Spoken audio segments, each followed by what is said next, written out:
ये है कि क्या एमआईएम का मेयर चाहिए या बीजेपी का मेयर चाहिए। इस सवाल पे चुनाव हो रहा है, क्योंकि केसीआर को वोट माने एमआईएम को वोट, कांग्रेस को वोट यानी एमआईएम को वोट, और एमआईएम को वोट माने डिवीजन को वोट। और इसलिए हमें यहाँ के लोगों ने तय किया है कि इस बार बीजेपी का मेयर बनेगा। लोगों का गुस्सा है। एक परिवार का राज चल रहा है और एमआईएम भी एक परिवार की पार्टी है। वहां केसीआर है, यहां ओवैसीउद्दीन ओवैसी है, वहां केटीआर है, यहां अकबरुद्दीन है। तो एक परिवार की पार्टी आप बन के रह गई। हमने देख लिया पिछले 6 साल में ये पार्टियां केवल लूट करती है। तेलंगाना में एक ही विशेषता बनी है, करप्शन। और करप्शन में राज्य पर कर्जा, debt on state and asset in KCR's name. KCR और उनके सारे मित्र और सभी लोग, उनके एसेट बढ़ रहे और एसेट राज्य के घट रहे, वहां डेट बढ़ रहा है।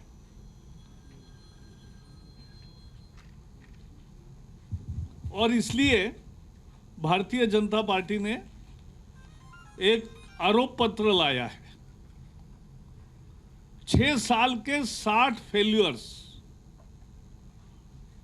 जो वचन दिए थे उससे भाग गए।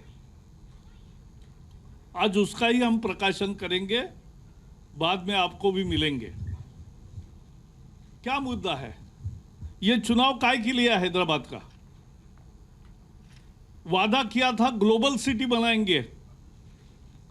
डल्लास, इस्तांबुल वगैरह नाम दे दिया था।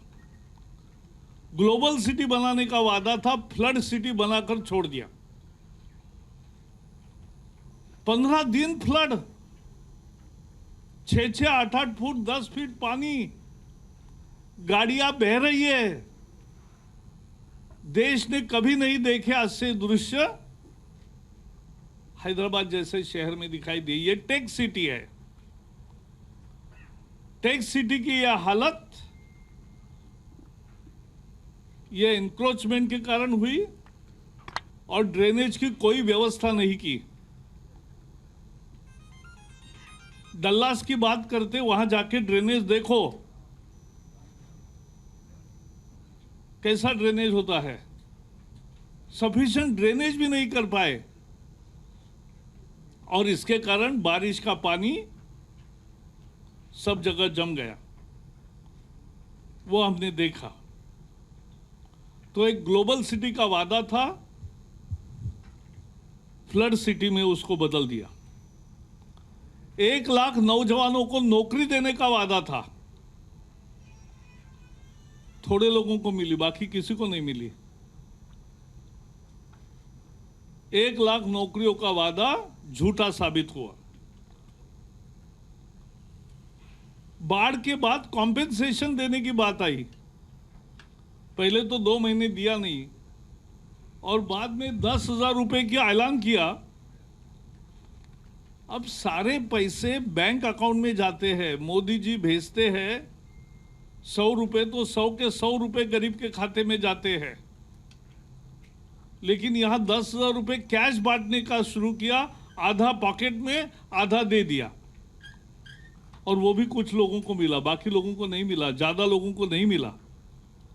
लोगों की भीड़ है, सबका नुकसान हुआ, लेकिन सबको पैसा देने की व्यवस्था भी नहीं कर पाए। 1 लाख डबल रूम के घर बनाएंगे। मोदी जी ने 2.5 करोड़ घर बना दिए, यहां 2,500 भी नहीं बने।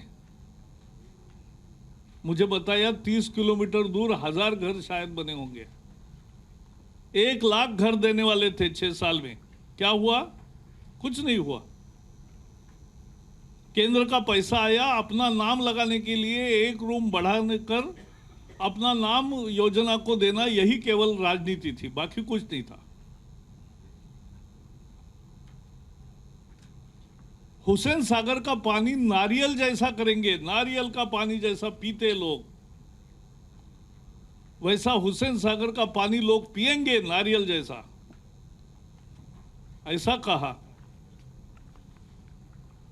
नारियल जैसा तो नहीं हुआ। वहां जाते जाते नाक को हाथ बांध कर जा रहे हैं लोग, नाक बंद करके जा रहे हैं। ये वहां की स्थिति है। सारे गटर और सीवेज हुसैन सागर में जा रहा है। डंपिंग यार्ड 15 तैयार करने वाले थे, एक भी नहीं किया।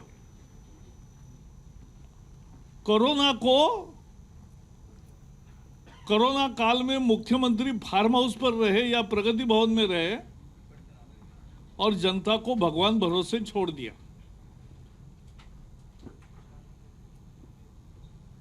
जनता को भगवान भरोसे छोड़ दिया। सारे कॉरपोरेट हॉस्पिटल में लोगों को 10-10, 20-20 लाख रुपए खर्च करने पड़े। आयुष्मान भारत योजना अगर होती तो आयुष्मान भारत योजना के तहत गरीब को कोरोना मिला। आरोग्यश्री योजना में कोरोना का कवर नहीं है, वो आयुष्मान योजना में है, और इसलिए वो मिलता, वो नहीं मिला। MIM का खुद का हॉस्पिटल है, उसमें गरीब को प्रवेश नहीं मिला, मुसलमान को भी, गरीब को भी नहीं मिला। वहां ये भी दूसरी जगह ही बैठ गए, कोई बाहर नहीं आया, तो भगवान भरोसे छोड़ा सबको। और इसलिए मैं फिर से कहना चाहता हूं कि ये चुनाव क्या है? चुनाव है, अब हैदराबाद में बदलाव की बयार है। हैदराबाद को मेयर कौन चाहिए? KCR के रूप में, TRS के रूप में भी MIM का ही होता है। MIM का है तो MIM का ही होगा, कांग्रेस का आने का सवाल नहीं। लेकिन वोट कटुआ पार्टी है तो वो भी KCR को ही मदद करते। उनके जितने भी चुन के आते वो सब KCR में जाते, TRS में जाते। यह हमने देखा है विधानसभा में। तो इसलिए ये लड़ाई है कि कौन मेयर चाहिए हैदराबाद को, ये सवाल है। बीजेपी चाहिए या MIM चाहिए? और इसलिए ये फैमिली रूल को खत्म करना, करप्शन को खत्म करना, ये सब करने के लिए भारतीय जनता पार्टी ने आज आरोप पत्र लाया है। हमारे आश्वासन क्या होंगे, हम क्या करेंगे, इसका भी नक्शा 2-3 दिन में आपके सामने आएगा। तो केंद्र सरकार की योजनाएं भी यहाँ लागू नहीं की, फसल बीमा हो, आयुष्मान हो, प्रधानमंत्री आवास हो। देश भर में जब 2.5 करोड़ घर मिलते हैं तो हिसाब से तेलंगाना में भी 15-20 लाख घर मिल जाते, लेकिन इन्होंने स्वीकार नहीं किया, इसलिए वो घर नहीं मिले गरीब को। गरीब का घर तोड़ दिया और इसलिए पूरा करप्शन में तेलंगाना डूब गया। तेलंगाना की लड़ाई क्यों थी? मैंने राज्यसभा में रखा था प्रस्ताव, सुषमा स्वराज जी आज नहीं है, उन्होंने रखा। तेलंगाना के लिए बीजेपी का बहुत कंट्रीब्यूशन है, लेकिन तेलंगाना इसके लिए नहीं बना था कि एक परिवार राज करे। तेलंगाना इसलिए नहीं बना था कि वो परिवार पूरी संपत्ति अकूट इकट्ठा करे, उनके साथी लूटे। और एक नया घोटाला है, LRS, जिन्होंने जमीन ली, लेआउट बनाए, घर बनाए, पैसे दिए, उनकी मालकी हो गई, रजिस्ट्रेशन उनके नाम हो गया, सब लीगल हो गया। अब उनको उनसे ज्यादा दंड वसूल कर रहे हैं। जितना जमीन को पैसा नहीं दिया उतना दंड अभी ले जा रहा है। यह भी एक LRS घोटाला ही है।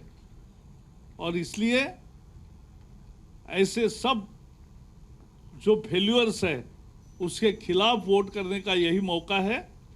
इतना ही मैं कहूँगा। कोई सवाल इसी विषय पे होंगे तो जरूर पूछिए, मैं बताऊंगा। जी बताइए।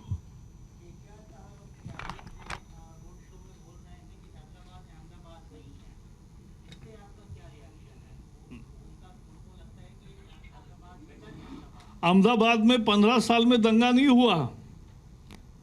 जब कांग्रेस का राज होता था तब 100 दंगे हुए थे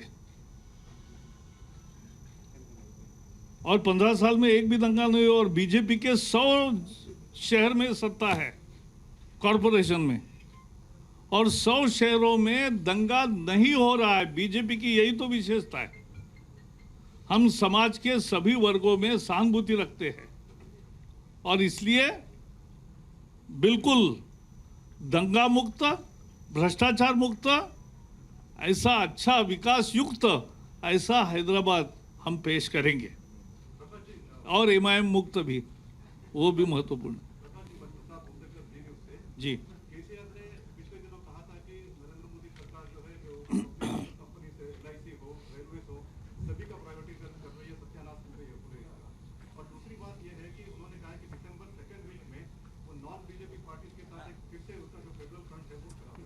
ऐसा है, एक बार वो फंस गए। ऐसे ही सब लोगों को जाके मिले, किसी ने रिस्पांस नहीं दिया। अब दोबारा जाना चाहते तो जाइए, उससे क्या होगा। और हमने कोई LIC का डिसइन्वेस्टमेंट नहीं किया है, ना कोई इरादा है, न रेलवे का कोई डिसइन्वेस्टमेंट किया है। ये गलत जानकारी देके लोगों को गुमराह करने के दिन अब समाप्त हो गए। नहीं चलेगा ऐसा गुमराह करना। देखो KCR क्या कहते या KTR क्या कहते उसके लिए मैं यहाँ बैठा नहीं।